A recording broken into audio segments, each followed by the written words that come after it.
Isaiah 54:1 to 55:13. Joyful restoration. Sing, O barren woman, break forth into joyful singing. God spoke these words through Isaiah to his people in exile. They felt forgotten, abandoned, like a woman with no children, no future, no hope. But God said, "Sing! Your descendants will be more numerous than those who were never abandoned."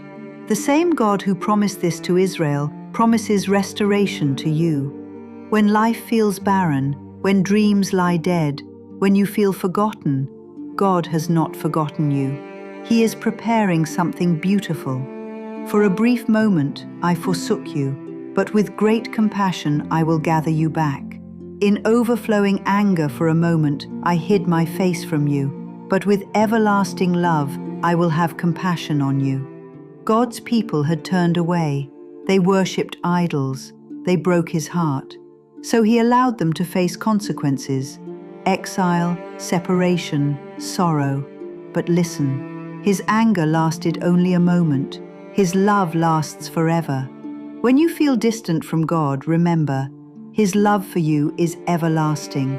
His compassion never fails. For the mountains may depart, and the hills be removed, but my steadfast love shall not depart from you, and my covenant of peace shall not be removed. Mountains seem permanent, they tower above us, ancient and unmovable. But God says, even mountains can disappear. His love for you cannot. Earthquakes may shake the ground, storms may level hills, but nothing in heaven or earth can shake his love for you. His covenant of peace stands firm. Today, when everything feels uncertain, his love remains your foundation. Come, everyone who thirsts, come to the waters. You who have no money, come, buy and eat. Come, buy wine and milk without money and without price. God calls to every thirsty soul. Are you thirsty? Longing for something real, something satisfying? He offers living water, free, abundant, life-giving. You cannot earn it. You cannot buy it. You can only receive it. Come with empty hands and a hungry heart. He fills the thirsty. He feeds the hungry. He gives life to the weary. Why do you spend your money for that which is not bread, and your labor for that which does not satisfy? Listen diligently to me, and eat what is good, and delight yourselves in rich food. We chase after things that cannot satisfy: success, pleasure, approval, possessions. We work so hard for bread that crumbles, water that leaves us thirsty again.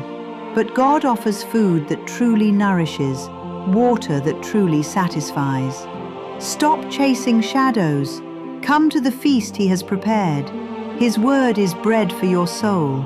His presence is wine for your heart. Seek the Lord while he may be found. Call upon him while he is near.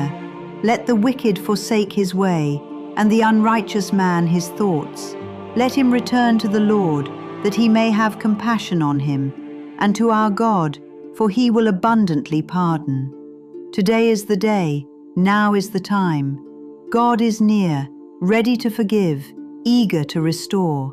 Whatever you have done, wherever you have wandered, however far you have fallen, he will abundantly pardon. His mercy is greater than your mistakes. His grace is stronger than your shame. Turn to him today. He is waiting with open arms. For my thoughts are not your thoughts, neither are your ways my ways, declares the Lord. For as the heavens are higher than the earth, so are my ways higher than your ways, and my thoughts than your thoughts. When life makes no sense, when God's plan seems unclear, remember, he sees what you cannot see. His wisdom is infinite. His ways are perfect. Trust him when you cannot understand him. His thoughts toward you are good, always good, even when the path is dark. For as the rain and the snow come down from heaven and do not return there but water the earth, making it bring forth and sprout, so shall my word be that goes out from my mouth. It shall not return to me empty, but it shall accomplish that which I purpose. God's word never fails. Every promise he speaks takes root. Every seed of his truth bears fruit. The same word that created the stars creates new life in you. The same voice that called light from darkness calls hope from despair. His word is working in you right now, bringing forth new growth, new life, new joy. You shall go out in joy and be led forth in peace. This is God's promise to you today.